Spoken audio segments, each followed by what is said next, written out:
Hey guys, how you guys doing? Daniel Benoit here. Here again to talk to you about a couple things, and I'm not going to try to drag this out too long.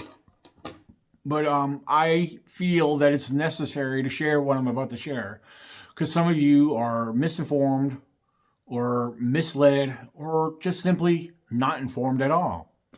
And what I'm going to share with you goes for me as well as everyone else out there that spends time on the woods, for you Bigfoot believers, you Bigfoot enthusiasts, or anybody out there that's putting information out there to the public. This is something I want to share, and it's something that everybody should be aware of, or heard, or reminded of. So after you view this, feel free to share this around. I feel like this is important. I try to educate and spread awareness to the best of my ability. But let's talk about Bigfoot and his tracks. Bigfoot tracks. Well, there's so many different ways I could take this little tidbit video here. People like me that go out year round, especially this time of year, because we have snow on the ground up here. And, the snow only lasts for so long until the warmer weather comes in and starts melting it away, or the rain will melt it away. But for those who have ever played around with making tracks in their own yard, or simply been out in the woods enough to see other hikers and hunters with their tracks in the snow, boot tracks. Oh my goodness. I'm going to tell you something, and this is a fact. In the area that I've been venturing into, both Julie and I, especially recently, we have seen boot tracks. I mean, very large, clear boot tracks. I wear a size 11, and you guys probably think I'm crazy, but there's boot tracks from hunters and other people that step foot out there. You can clearly see the boot treads and everything. And we're talking easily 18 to 20 inch boot tracks. I'm kidding you not. You might think I'm crazy. Well, if you don't believe me, I'm telling you, you don't get out enough. This is a fact. If you're disbelieving what I'm telling you, you do not get out enough. You do not get out in the woods at all. Because the area is a state forest. I've seen this in Virginia in the national forest. And this is just something I need to throw out there. You might see a detailed boot track one day. But if you never saw it when it was fresh, you come back almost a week later, that track's going to melt and expand, especially even if it's reached to the ground, like the grass or whatever is stepped on. When that track starts to melt and dilute and it expands, that track will grow. And the shape that it normally grows into will blow your mind. Now, this is not always the case. It will not always look like a foot, but sometimes it normally does. Okay? Sometimes it normally doesn't. I know. Follow me here, all right? So, some of the stuff you just saw right now, I just shared a video clip of various boot tracks. They're all boot tracks. And yes, some of them are very obvious. Okay? Now, the other thing a lot of people don't realize too is people, if they're going to hike through the woods, especially on any terrain that there's snow, if they're not familiar with that area, a lot of them feel comfortable wearing snowshoes. And boy, will snowshoes deceive the most common person.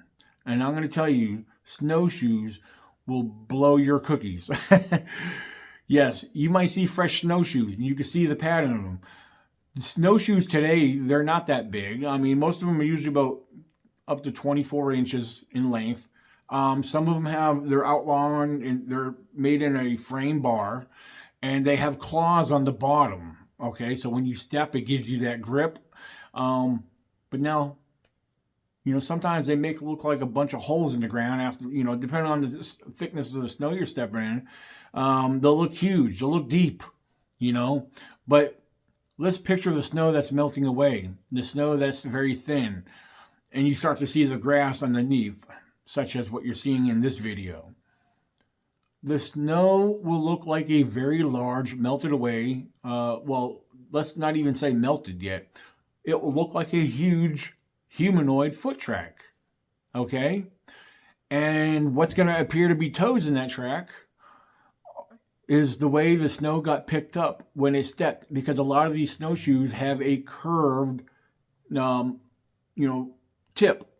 And the claws that are on the bottom dig into the snow and they pick up and catch just like boot treads do.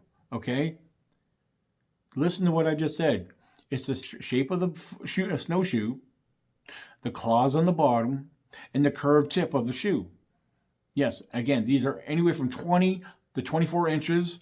Now, these snowshoes are usually about roughly 10 inches wide and about up to 24 inches. Some might be bigger, but they usually average 20 to 24 inches in length. Look them up for yourself. Look at the claws on the bottom of these snowshoes. All right. If you've never seen snowshoes in the snow before and you discovered a melted away snowshoe track, you're going to be misled. If you think because you got Bigfoot on the brain, you're going to think it's Bigfoot. Not only that, you're going to mislead everyone that's following you because they trust you. You're their source of information. But if you're misleading yourself, you're going to be misleading everybody behind you. That's a sad fact. It's a sad truth. So I have to be careful out there, because when I go out there sharing what I find, I need to be careful because I have to tell you, if I'm not sure of something, I'm going to tell you it's a possibility. There's always room for possibilities, but we have to be objective. We can't be misleading ourselves. We can't be misleading others. Do not make facts out of something that you don't know for a fact. That's my fact. And that's a rule of thumb. You have to be wise about it. Don't be so quick to throw Bigfoot out there just because you need the credit. Just because you might need the continued followers. I mean, you're just misleading them. You're leading them down a dark and ugly hole. People don't like hearing me talk about this stuff because there's other people out there that need to continue fooling people. There's people out there that need to continue misleading people. Well, I try not to do that. I'm not perfect, but I believe in sharing the truth and getting people to think. I want you to think for yourselves. I want you to be a little bit more objective. It's very important. Get Bigfoot off the brain when you're out there in the woods because there's more than Bigfoot out in those woods. I'm in those woods. My friends are out in those woods. There's hunters out in those woods. Okay? There's people hiking out in those woods. You cannot rule out mankind. You're neglecting mankind just because you want Bigfoot to be your evidence. And it's not. Thank you guys for watching. I hope this helped you. I hope this got you thinking. Share this around and God bless. And keep it squatchy, my friends.